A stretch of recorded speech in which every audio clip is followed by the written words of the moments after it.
Let's talk about all the Warhammer 40k stuff that's coming out this weekend, with confirmed prices for the Imperial Agents release, whether or not they're looking like a good deal, and what are other hobbyists choosing to pick up or leave on the shelf.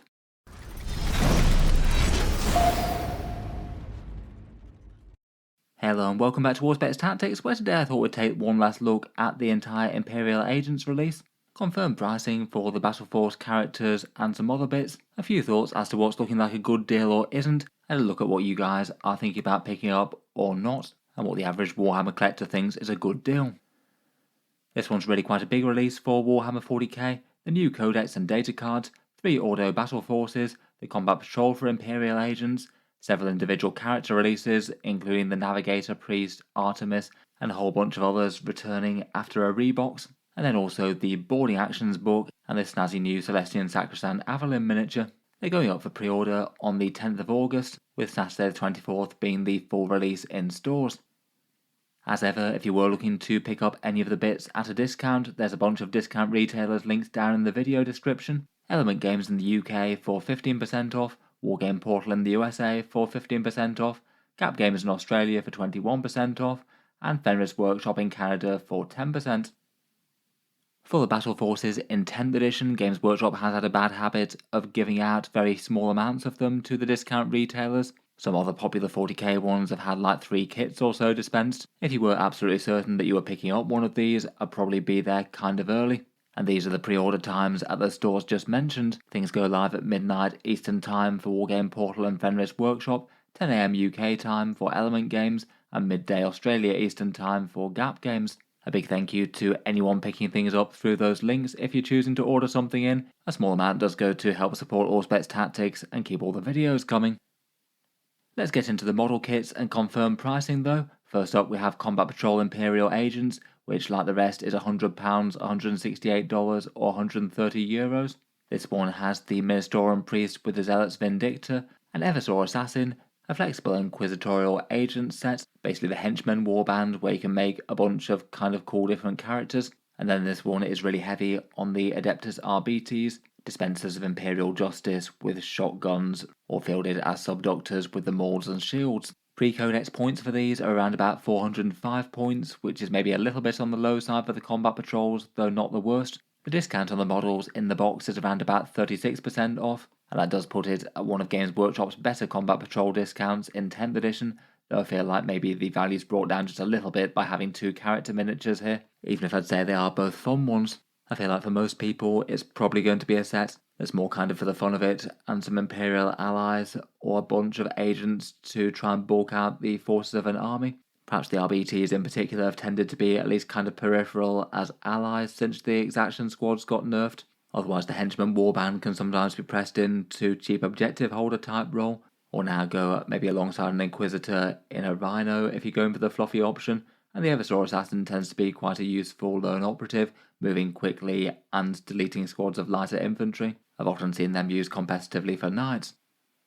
Otherwise for the big boxes we've got 3 Battleforces, and these will be £135, €175 or $215, one for each one of the autos, and perhaps a surprising amount of Battleforce box sets given that other major factions in 40k got 1 or 2 at most. It does seem that the pricing on the Battleforces is as expected. That's similar to the Genestealer Cult and the Sisters of Battle one, basically the cost post price rise. Again, I will be kind of interested to see whether or not Games Workshop makes enough of these to keep up with demand. I feel like compared with some of the other releases, the Imperial Agents are maybe a slightly more peripheral army than one of the major factions in 40k, but on the other hand, supply of a lot of 40k Battleforces has been kind of low. Looking at the Battleforce boxes, first up we have the Ordo Xenos one, Kyria Draxus, Henchman, the return of that Blackstone Fortress Navigator model, a Road Trader Kill Team box, a Corvus Blackstar, and 5 Deathwatch veterans. This one's around about a 34% discount off the things inside it, fairly on par with most of Games Workshop's other faction Battleforce box sets, and pre-Codex the points cost is around about 630, so around about a third of a 2,000 point army if you wanted that for Imperial Agents. Then there's the Hereticus box set, headed up by Greyfax. Again, there's a Henchman warband, a Ministorum Priest, though this one's the Thaddeus the Purifier model, holding up his Inquisitorial Tome, a squad of Adeptus Arbites, a Battle Sister squad, and an Immolator. This one's around about 36% off, the units if you bought them separately, and around about 525 points in the box set, so a little bit less than the Xenos one. I did see a few people mentioning that this one could actually be a useful enough one for Sisters of Battle. You could use all the units inside that army if you use the Allied Agents rule. Finally, we've got the Ordo Malleus one with new sculpt Cotiaz with slightly weirdly chunky power armor and his eagle, a sculpt that hasn't been received particularly well. He's alongside not one but two henchman warbands, a squad of Grey Knight Terminators to provide a bit of demon hunting muscle, a Chimera, a Collector's Assassin, and the Priest with the Zealot's Vindictor. In theory, this one's got the highest discount on the models contained within, though I feel like you aren't getting quite as many miniatures or plastic for your money here. Again, it's more character heavy than the others, and the henchman warbands only have a few not particularly elite models for the money that they'd cost normally. It's still not terrible on the points front though, being around about 610 points.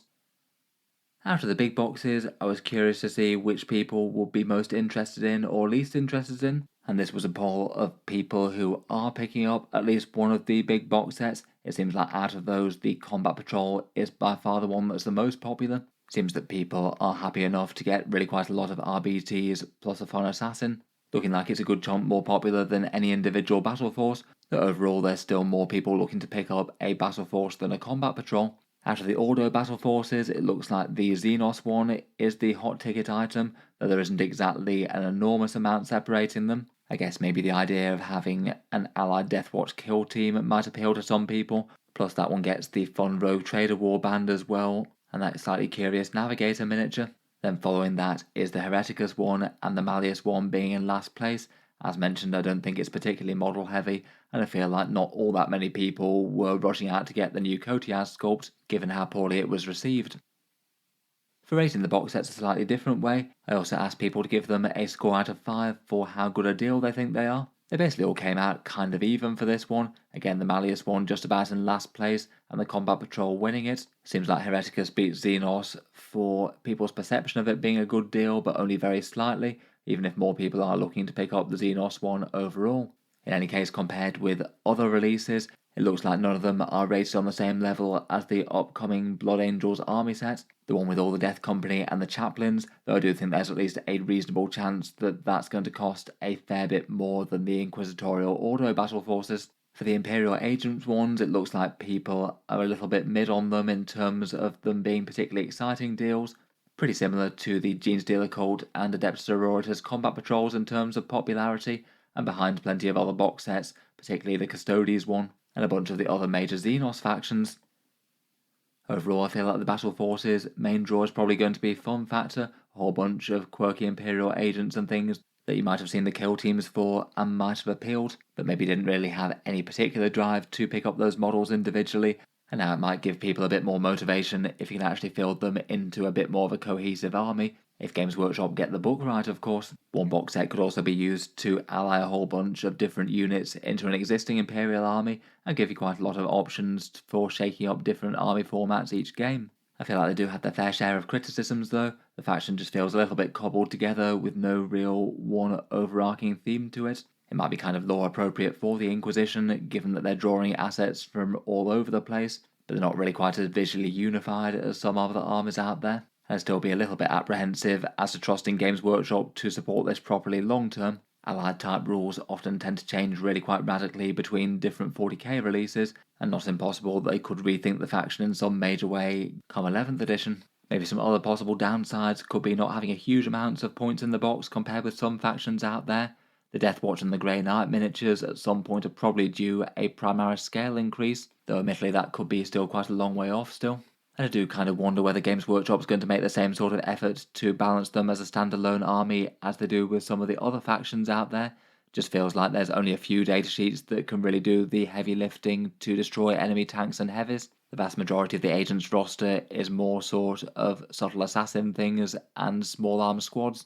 There's only going to be a very few datasheets that are present to be able to take down the toughest stuff in the opponent's army.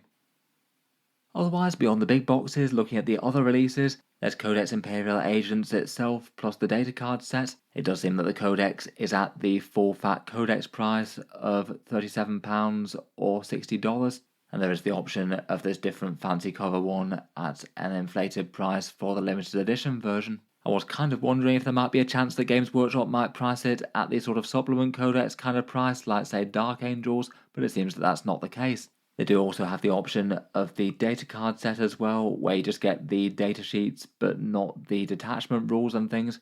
Could be handy enough for quick reference, though I think some people find them a bit more use than others. I'll be looking forward to reviewing the book in full when I get a chance to. They've confirmed there's 4 detachments, one for each ordo heavily locked to keywords, and then an Imperialis fleet detachment, all the rules for fielding them as allied agents that we've already seen, and then 27 datasheets in the Codex. It does look like we've lost Karamazov and Eisenhorn, and I suspect the Joe Cairo and the Demon Host as well. Though a few things have been added in: the Navigator, the Priest rules, the Chimera and the Rhino. And at time of recording, one of the biggest things I'm interested in is how they're going to work out these retinue rules, whether they're going to have datasheets for the Sisters and the Grey Knights, or whether they're going to be just using allied rules out of other codexes and indexes.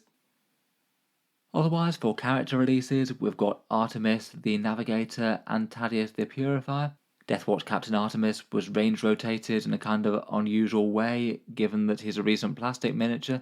Seems that he's back as a permanent part of the range. He's £24 or $38, so not so different from other Space Marine sculpts. The Navigator and the Priest with his Mason book are both £21.50 or $35. These originally came out in Blackstone Fortress, and you could have got them far cheaper at that point. Now they've been upgraded to full character status, though they both are kind of fun miniatures, in my opinion at least. If you can find any copies of Combat Arena Lair of the Beast, that could be one option for getting the Navigator and the Minister and Priest. I believe that this one's been on sale at $35 from Barnes & Noble over in North America, and basically was an unusually good deal if you wanted to pick up all the Blackstone Fortress characters, a lot of which have become quite a lot more relevant, given that now Games Workshop has started selling them for $35 a piece, and you have 2 Priests and a Navigator in that box set that in theory would be worth that now. Never mind any of the other fun miniatures in the box. Could just be one to look out for if you ever do get the opportunity to pick one up and you wanted the miniatures. Finally, for the Agents release, there's a bunch of repackaged miniatures as well. These are the ones that went away briefly for a rebox but then came back. Kyriadraxus and Greyfax are here, though I guess we're waiting on Inquisitor Kotias for a later individual release date. Plus we've got all the Assassins as well, which I guess were temporarily removed while they repackaged them. These are between $35 or $40 or £20 to £25. And perhaps the weirdest thing about the prices that I thought is that by the ones that Games Workshop have listed, they seem to be saying that all of the Assassins besides the Calidus are one price, but for some reason the Calidus is £2.50 cheaper or $5 cheaper. No idea why really there. Perhaps not the worst thing in the world, as she's often been a pretty popular character for jumping around the board doing actions and objectives. It does seem that anything that's fine cast has been taken down and isn't coming back in the imminent future. Things like the Joe Cairo, Demon Host, Karamazov, Eisenhorn and the Standard Inquisitor, even if a Standard Inquisitor datasheet is still going to be present. Then we've got the Boarding Actions rulebook, which is £42.50, $65 or €55. This one's quite a big tome of a rulebook at 296 pages, and it looks like it's priced at the same price as the big Warhammer 40k rulebook that they sell. Certainly more expensive than some, but at the same time, it maybe doesn't seem truly awful for Games Workshop, given that it's just £5 more or $5 more than a Codex, and it has about twice the page count. I feel like this one's going to be at least fairly popular for Boarding Actions fans who actually want their terrain sets to be usable in 10th edition once more. Games Workshop did some sort of low-effort patch rules for 10th, which was a bit disappointing given that it followed the Arcs of Omen series fairly rapidly. It does look like there's at least a fair few people interested for this. In the book, there's basically going to be 55 new Boarding Action detachments, with at least 2 per faction besides Knights armies for obvious reasons. It's basically 40k but indoors. Those detachments get tactical maneuvers, stratagems and enhancements, and have a few basic options to pick one or the other when you're sending them into the Space Hulk, and really quite a lot of missions on offer as they came out with absolutely tons of them in content in White Dwarf and things. There's symmetrical ones, asymmetrical ones, and narrative and multiplayer options. Finally for the releases this week, Celestian Sacrosanct Aveline is £28, €35 or $45. This one's going to be a Black Library miniature that's on sale for a bit and is available via discount retailers, but isn't going to be a permanent part of the range. She's a tie-in for a new 40k book called Demon Breaker by Jude Reed. and it's going to come with some Legends rules, though I guess you could potentially use her as a Canoness or Palatine, even if the base size isn't a perfect fit. If you do want her for the Sister Battle army, it might be worth picking her up at least somewhat sooner rather than later. When Off-Tac Blackhawk came out for the Orcs, he was around for a bit, but didn't take too long before he went out of production. In general, the miniature's been really quite a popular one. Some pretty cool ideas with it, with the Sister's emblem of the fleur-de-lis sort of motif being realised in flame on her sword, the little censer bearer cherubs, and stomping a bloodletter's head into the dirt. Finally, I did a poll of 40k collectors, asking which of these you were looking to pick up out of any of them. I thought I'd throw in the Blood Angels army set for a bit of relative comparison as well. Seems that most people are going to be looking to pick up some books, if anything. I guess in general, if you're looking to play Imperial Agents, then you need a copy of the Codex, and it seems that the Boarding Actions rule set has got kind of similar interest. Then out of all the other releases, it looks like it's Celestian Sacrosanct Aveline that people are most looking to get a copy of. Perhaps not too surprising, given that she's a pretty fun miniature. We already looked at the numbers for the Combat Patrol versus the Auto Battleforces. I feel like there might be a little bit of a split between people picking up different ones of those. Maybe if there'd just been one of them on offer, more people might have been tempted to get that one. But I feel like it's the sort of thing where people are rarely going to be picking up all three or whatever. It seems that out of the returning Blackstone Fortress characters as well, more people are looking forward to getting a curious prong-headed navigator coordinating the fleet from the battlefield as opposed to the priest. I'm still interested to see exactly what he's going to be doing in game.